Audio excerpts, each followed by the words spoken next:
हवस की आग इतनी भयानक और भयंकर होती है कि जब भी यह किसी व्यक्ति या महिला के दिमाग पर सवार होती है तो फिर इस बात के चलते ना जाने क्यों वो लोग ऐसे ऐसे कांड को कर जाते हैं जिनके बारे में सोचकर ही किसी भी व्यक्ति के पैर हिल जाएं। दरअसल यहाँ पर एक महिला होती है जिसकी उम्र करीब 65 साल की होती है, लेकिन उसके शरीर में लगातार ऐसे बदलाव हो रहे हैं। उन बदलावों के चलते अब तो वह दिन रात सेक्स करना चाहती है। दरअसल वह अपनी इस प्रक्रिया को क्यों करना चाहती है, क्योंकि उसके शरीर में ये उस हवस की जो तलब है वह इतनी ज़्यादा भयानक होती है कि जबकि उसका पति इस दुनिया में नहीं है, वह अब एक नए नए लड़कों को अपना शिकार बना रही होती है, उनके साथ शारीरिक संबंध कायम करती है, साथ साथ वह उन लड़कों को पैसे भी दिया करती है। अब नए लड़के पैसों के लालच में उसके पास आते और बस उसकी उस हवस की प्यास को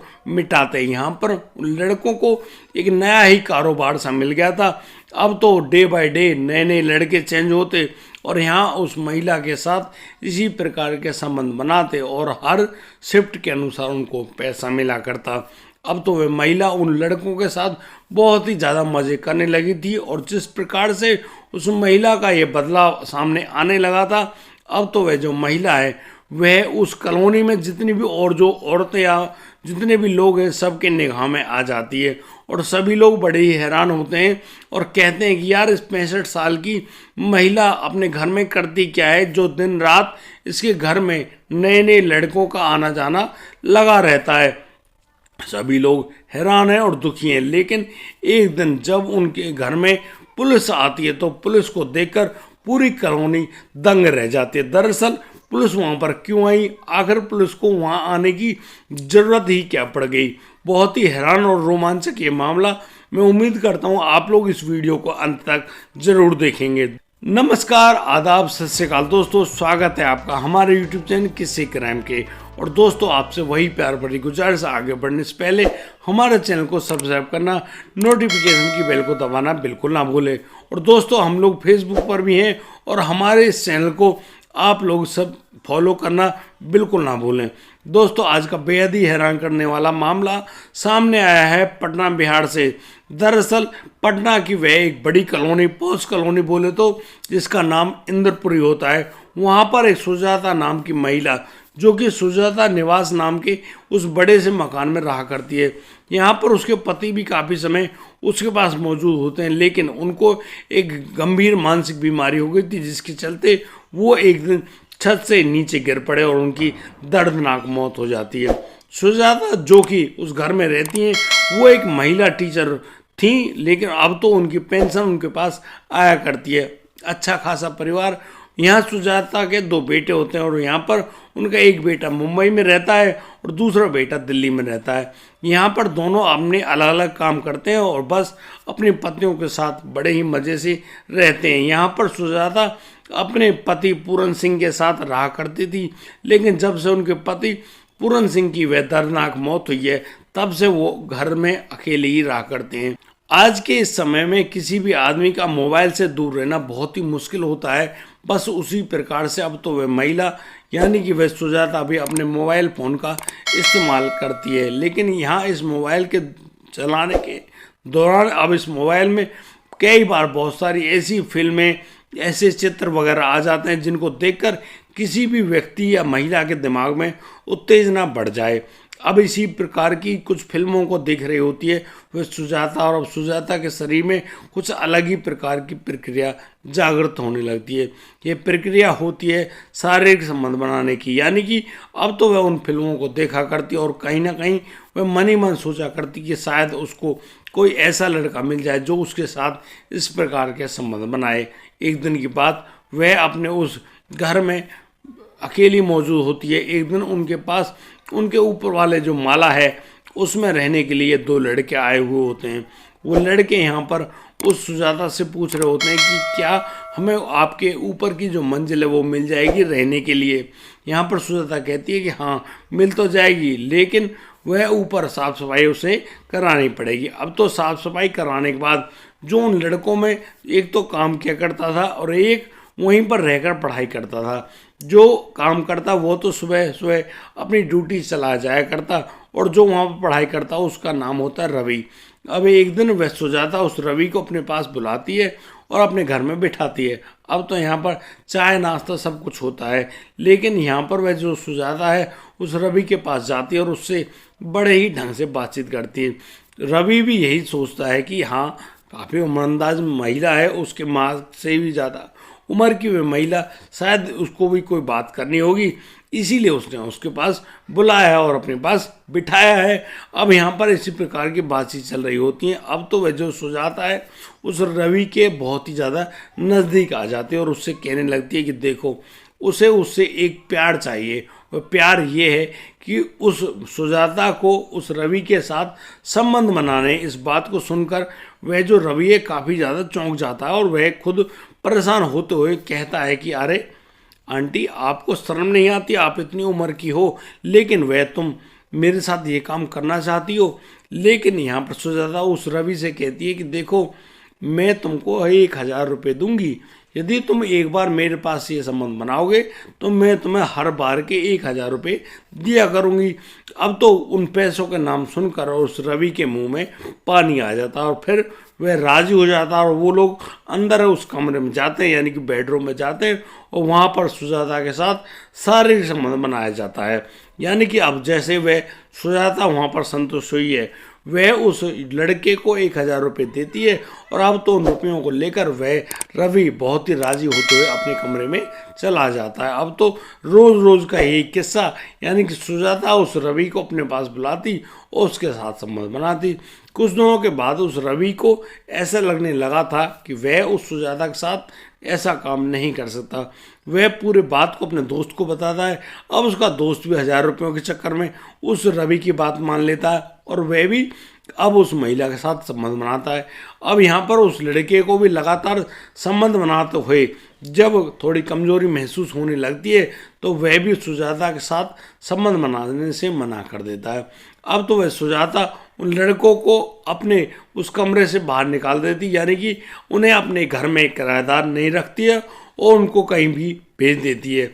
अब तो वह महिला यानी कि सुजाता कभी सब्जी वाले को बुला कर लाती, कभी दूध वाले को बुला कर लाती, यानी कि अब तो उसके घर में नए नए युवक आने शुरू हो गए थे और वह महिला सुजाता उन लोगों को किसी को 500 किसी को 1,000 रुपये दिया करती और अपने साथ संबंध बनाया करती।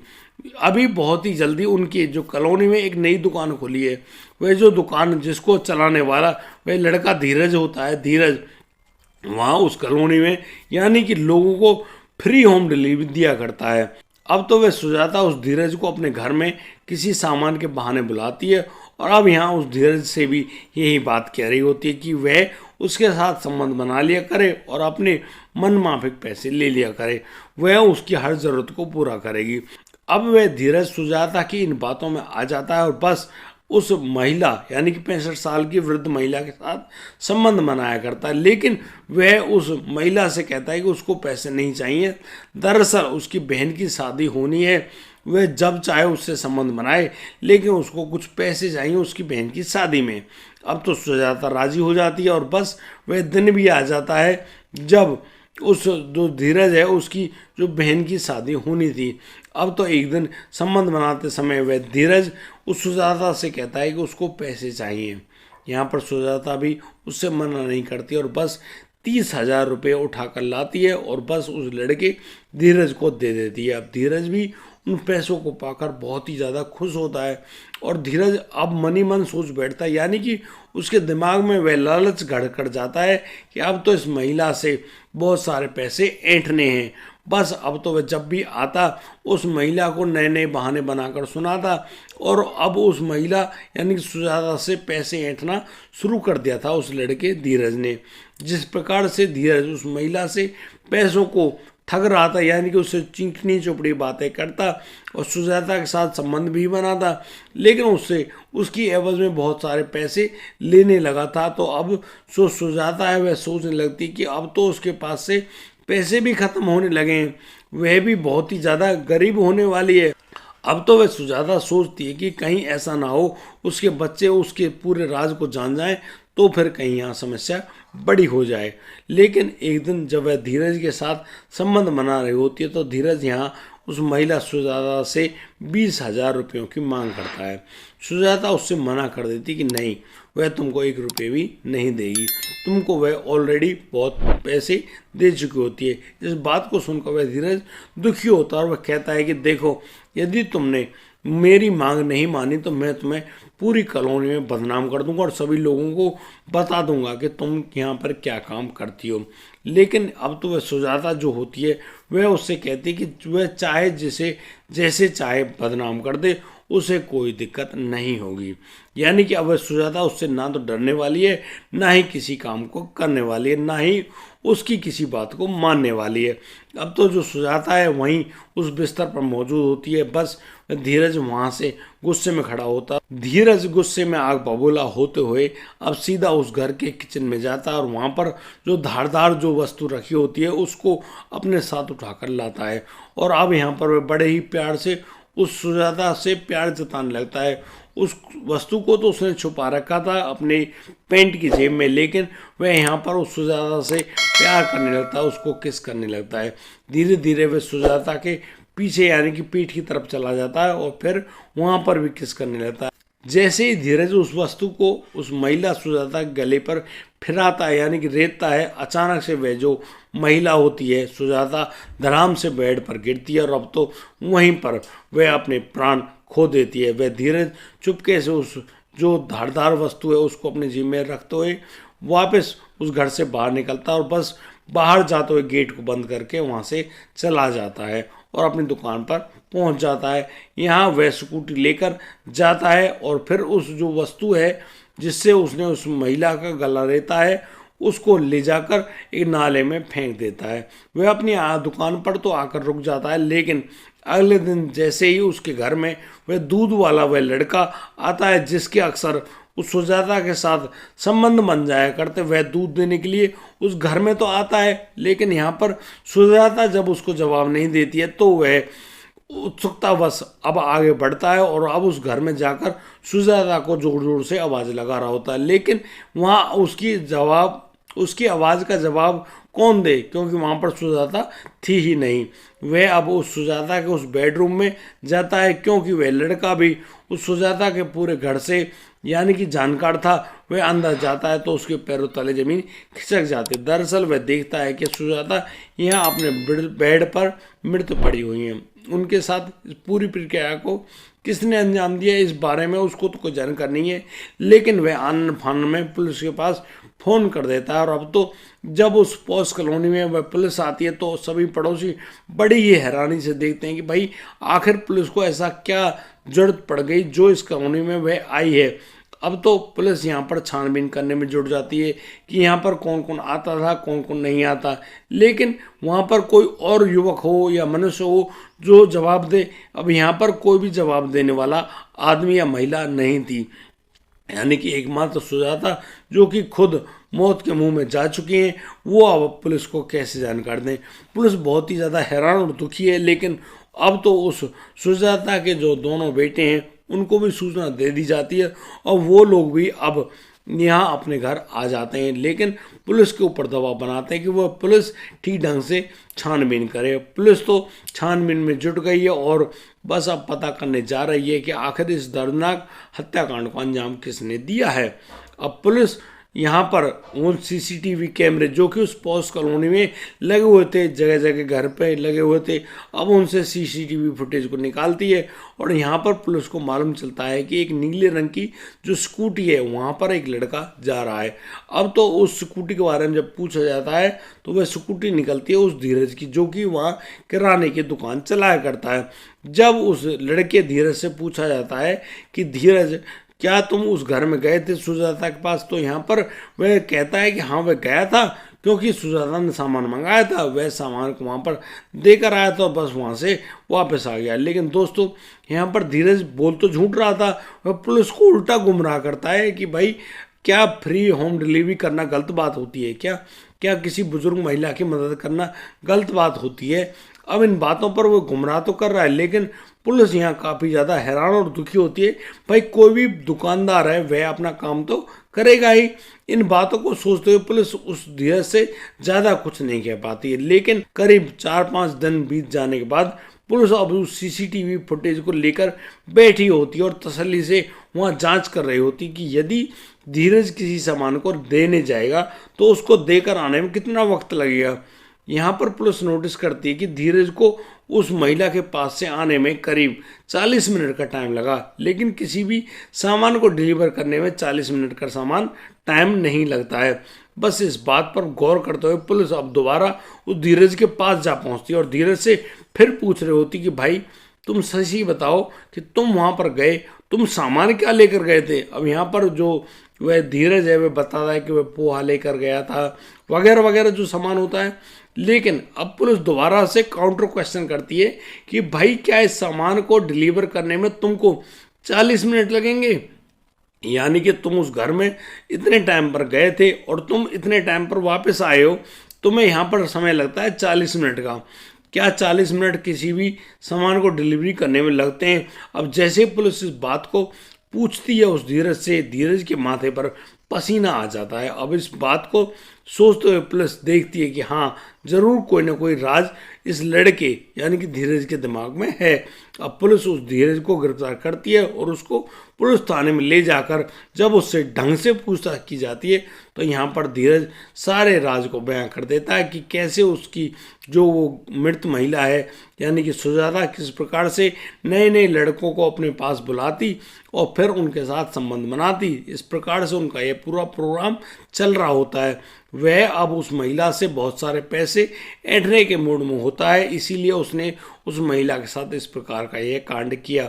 लेकिन उसने यह भी बताया कि वह महिला की आदत भी बहुत ज़्यादा खराब हो गई थी, क्योंकि 65 साल की उम्र में किसी भी महिला के शरीर में ऐसा नहीं होता। दोस्तों अब तो वह जो लड़का है धीरज को गिरफ्तार करते हुए पुलिस उसको लोक अदालत में ले जाती है और उसको उस महिला की हत्या करने की जुर्म में जेल के अंदर भेज देती है। दोस्तों इस पूरे घटनाक्रम को सुनाने का उद्देश्य किसी को परेशान करना नहीं है, किसी का दिल दुखाना नहीं है। दोस्तों हम इन घटनाक्रम के माध्यम से आप लोगों को सावधान करना चाहते हैं, सचेत करना चाहते हैं और आप लोगों को जागरूक करना चाहते हैं ताकि इस प्रकार की कोई भी दर्दनाक जो कांड है वह किसी के साथ भी ना होने पाए। दोस्तों मैं आपसे पूछना चाहता हूं कि यहाँ पर मुख्य दोषी कौन है। क्या वह दोषी वह सुजाता ही थी जिसके साथ इस प्रकार का ये भयानक कांड हुआ, या फिर उस सुजाता के बच्चे थे जिन्होंने अपनी माँ को अकेले उस कॉलोनी में छोड़ रखा था और उसके शरीर में इस प्रकार की बात हो नहीं पाई। क्या फिर उस पूरे मामले का दोषी वह धीरज था जो सुजाता की बातों में आ गया और फिर उसके साथ इस प्रकार के संबंध बनाने लगा। दोस्तों आप लोग हमें अपनी राय हमारे कमेंट बॉक्स में दे सकते हैं और आप लोग बता सकते हैं कि हमारी यहाँ पर क्या क्या गलती हुई और हम किन गलतियों को सुधार कर आपके सामने इन वीडियो को ठीक ढंग से ला सकें। दोस्तों आज के लिए सिर्फ इतना ही, अब दीजिए मुझे इजाज़त। मिलता हूँ बहुत जल्द नए प्रोग्राम के साथ, तब तक के लिए आप बढ़िया रहें, बेहतर रहें, अपना और अपने परिवार का बखूबी ख्याल रखते रहें। जय हिंद, जय भारत।